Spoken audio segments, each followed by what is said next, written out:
Halo teman-teman yang berbahagia, berjumpa kembali dengan saya Dr. Andri, spesialis kedokteran jiwa dari Rumah Sakit EMC Alam Sutra Tangerang dan Rumah Sakit Secipik.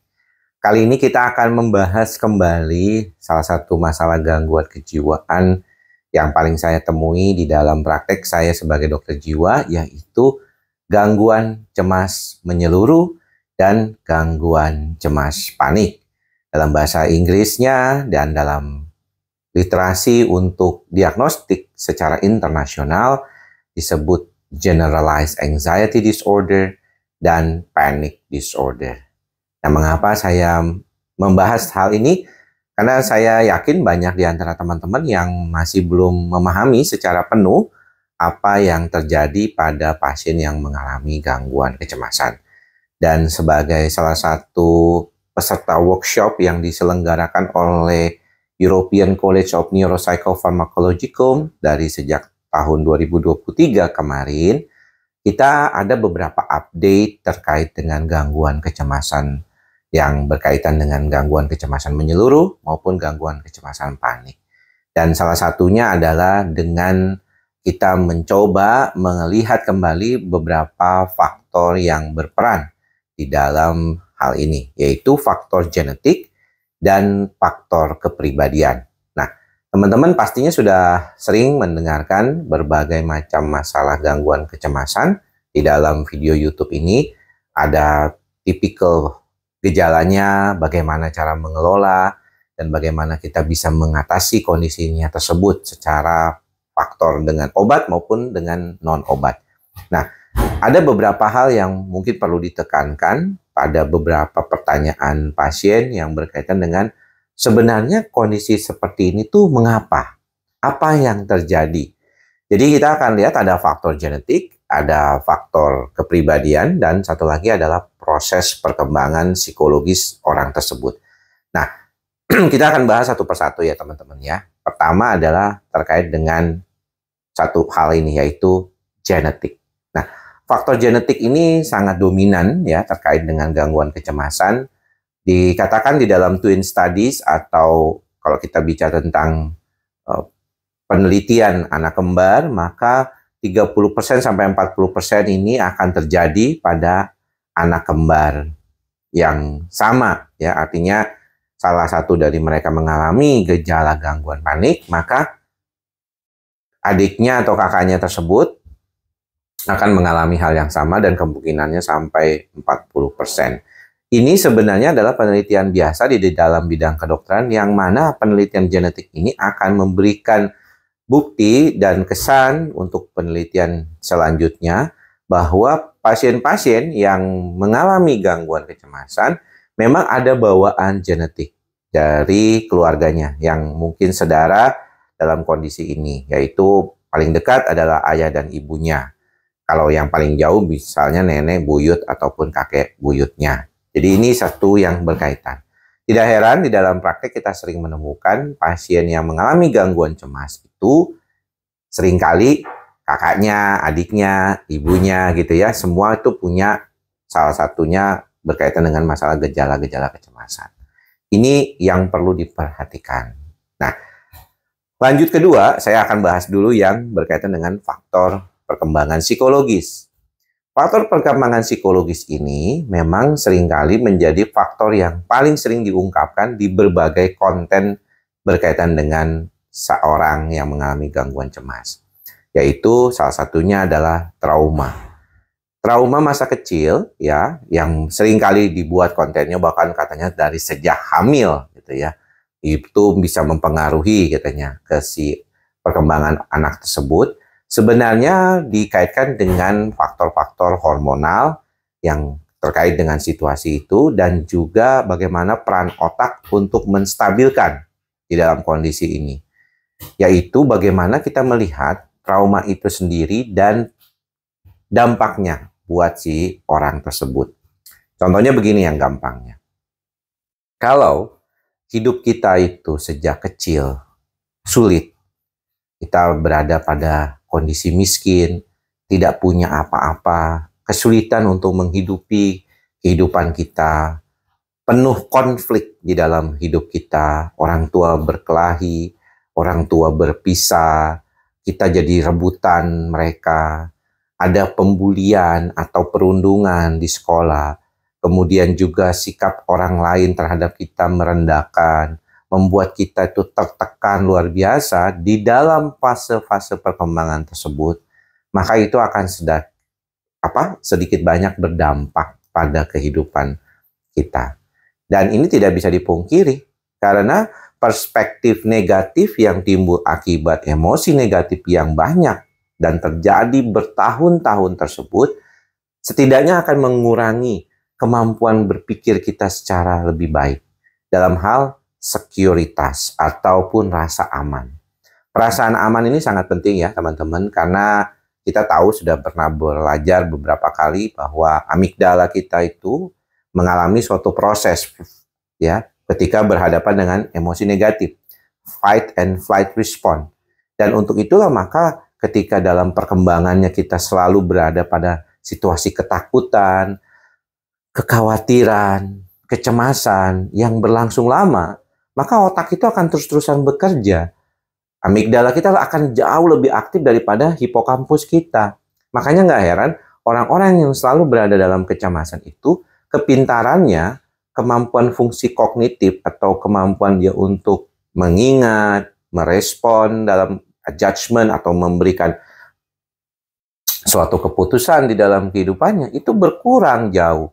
Kenapa? Karena otaknya selalu berpikir terhadap sesuatu yang harus segera dilakukan, yaitu kabur atau berkelahi, fight or flight. Ini yang paling dominan terjadi. Makanya tidak heran kalau kita bicara tentang masalah trauma dan hal-hal yang berkaitan dengan masa lalu, itu kalau kita tidak bisa menerimanya di dalam proses perjalanan kita, ketika kita sudah mulai mandiri, berpisah dari orang-orang yang pernah membuat kita kesal ataupun rasa tidak nyaman yang timbul, maka kita akan bisa melihat perubahan. Bagaimana kita memandang kehidupan kita dan bagaimana kita berupaya untuk mengatasinya. Jadi bagi teman-teman di sini yang mempunyai pengalaman-pengalaman buruk, maka yang paling penting Anda harus lepaskan. Ikhlaskan kondisi tersebut, tinggalkan di masa lalu, jangan dibawa ke masa sekarang. Ya, banyak sekali yang kita bisa dapatkan dari proses pembelajaran diri kita sendiri. Jika tidak mampu, teman-teman boleh berkonsultasi dengan psikolog yang berkaitan dengan masalah trauma-trauma dan juga psikiater yang berkaitan dengan masalah tersebut. Ada banyak hal yang bisa dilakukan, ada banyak cara untuk melepaskan hal tersebut, baik secara sendiri maupun secara dibantu dengan orang lain. Tapi yang paling penting, hal itu tidak bisa hilang.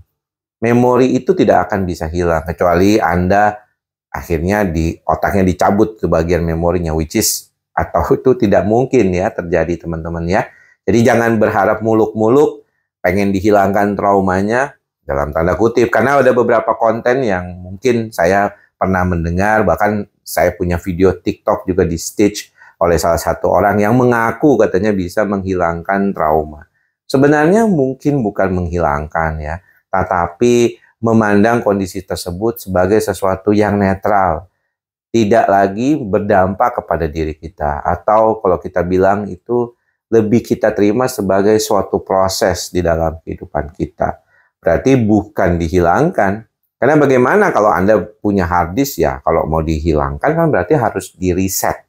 Dan kalau di-reset itu kan nggak bisa cuma satu. Itu namanya cuma di-delete. Which is itu kalau di dalam otak kita ya nggak bisa. Kita misalnya mau nyasar salah satu ingatan memori itu nggak bisa. Hanya membuat kita itu tidak lagi memandang itu kondisinya sebagai sesuatu hal yang bermakna negatif. Terkadang ada yang bilang, wah ditekan saja di dalam alam bawah sadar. Ya, tentunya juga tidak terlalu mudah ya teman-teman, karena itu berproses. Yang paling utama adalah bagaimana kita bisa mengadjust tentunya. Karena kalau nanti kita tekan terlalu dalam, kemudian kita tanpa sengaja bertemu dengan situasi atau peristiwa yang mengingatkan kondisi itu kembali, ya kembali lagi jadinya tegang seperti itu. Dan ingat kalau tadi di dalam proses video panjang ini, sebenarnya yang saya selalu tekankan adalah tentang kondisi bagaimana otak, amigdala itu berproses. di mana sistem fight and flight response. Hidup kita tidak selalu mulus, teman-teman. Ada aja hal-hal yang bisa kita gunakan sebagai bagaimana kita melihat perspektif ini. Maka daripada itu kita penting untuk melihat satu hal lagi, yaitu personality kita atau kepribadian kita. Ada beberapa orang yang memang punya kepribadian tertentu yang seringkali membuatnya tuh lebih mudah cemas daripada orang yang lain.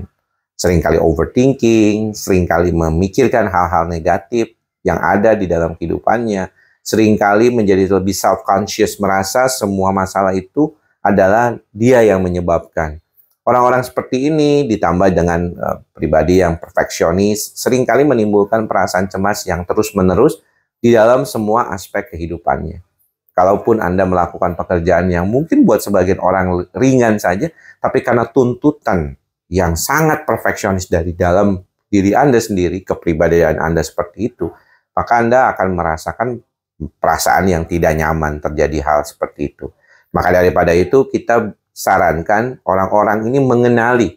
Saya selalu mengatakan kepada teman-teman pasien-pasien saya, kepada para pemirsa di YouTube saya, bagaimana kita bisa membantu dengan ikhlas, sabar, dan sadar agar kita memahami nih sebenarnya diri kita itu seperti apa.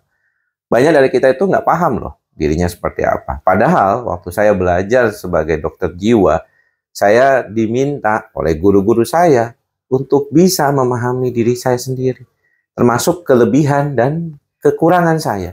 Bagaimana saya bisa menempatkan kekurangan saya agar tidak mengganggu proses kehidupan saya dalam proses menterapi orang lain juga, dan meningkatkan kelebihan saya agar bisa digunakan secara maksimal untuk membantu hidup saya dan hidup orang lain. Dalam hal ini dalam praktek kedokteran.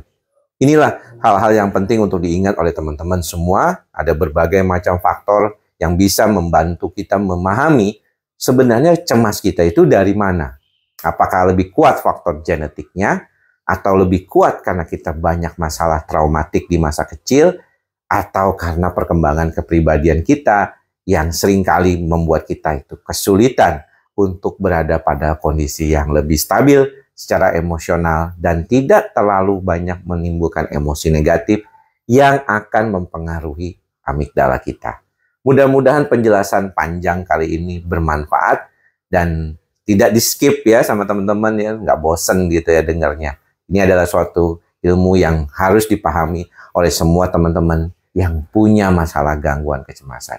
Mudah-mudahan bermanfaat. Sampai bertemu lagi di lain kesempatan. Salam ikhlas, sabar, dan sadar. Salam sehat jiwa. Bye-bye.